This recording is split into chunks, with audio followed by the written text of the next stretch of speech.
তার মতো এত সুন্দর করে কেউ আর পড়েন না। ফরাসি ডান্সার ইওয়ান বুর্জোয়া এ ধরনের ভিডিও বানিয়ে বিখ্যাত হয়েছেন। সিঁড়ি থেকে ট্রাম্পোলিনের উপর পড়ে আবার সিঁড়িতে উঠে যাওয়া। গতিশীল এই কবিতা শুধু দেখতে নান্দনিকই নয়, এটি একটি বার্তাও বহন করে।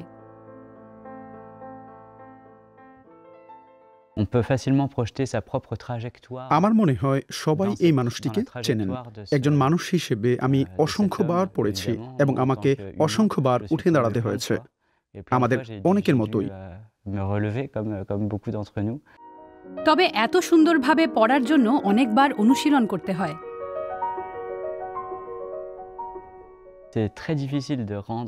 এটাকে সহজ দেখানোর বিষয়টি কঠিন, সেজন্য অনেক চেষ্টা করতে হয়।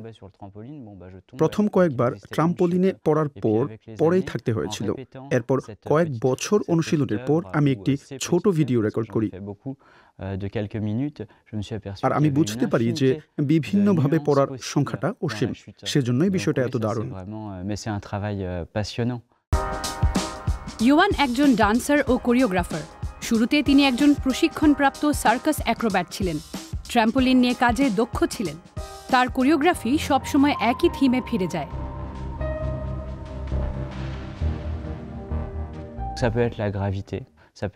এটা হতে পারে মধ্যাকর্ষণ, ভারসাম্য, কেন্দ্রাতিক শক্তি, জড়তা, ঘর্ষণ, এই সমস্ত প্রাথমিক শক্তি। আর আমি যে পারফর্মারদের সঙ্গে কাজ করি তাদের সাথে মিলে যা করার চেষ্টা করি তা হল ভারসাম্য রক্ষা।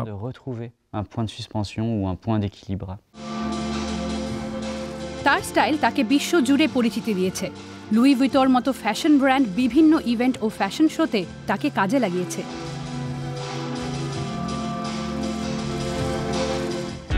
পপ স্টার পিঙ্ক ও হ্যারি স্টাইলসও তাদের মিউজিক ভিডিওতে ইওয়ানের সঙ্গে কাজ করেছেন। হ্যারি স্টাইলসের অ্যাজ ইট ওয়াজ গানের ভিডিওর কোরিওগ্রাফার ছিলেন ইওয়ান। গানটি 680 মিলিয়নের বেশি বার দেখা হয়েছে। ইউটিউবে অনেক অ্যাওয়ার্ডসও জিতেছে।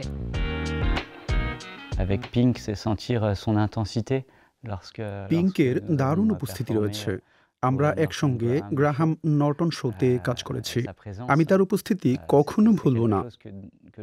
হ্যারি স্টাইলসের সঙ্গে দেখা হওয়ার সময় প্রথম যে বিষয়টি আমার মনে ধরেছিল সেটি হচ্ছে তার মজা করার আগ্রহ। একটি টেবিল যেটি দ্রুত ঘোরে, সেখানে আমাদের একটি কাজ ছিল। সেই সময় তাকে আমি অনেক মজা করতে দেখেছি। ইওয়ান বর্তমানে ফরাসি কন্ডাক্টর লরেন্স একিলবে, একটি কোয়ার, একটি অর্কেস্ট্রা ও 8 জন ড্যান্সারের সঙ্গে কাজ করছেন। মোৎসার্টের একটি শেষ না করা রেকুয়েম নিয়ে নিজেদের ব্যাখ্যা তুলে ধরছেন তারা।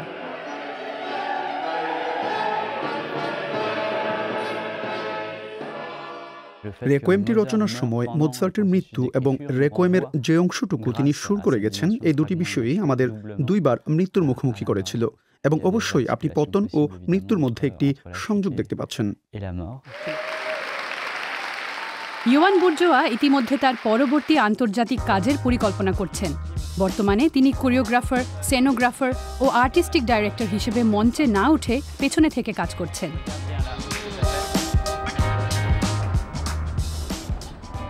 এখনও তার মতো করে পড়ে আবার উঠে দাঁড়ানোর শিল্প কেউ আয়ত্ত করতে পারেনি।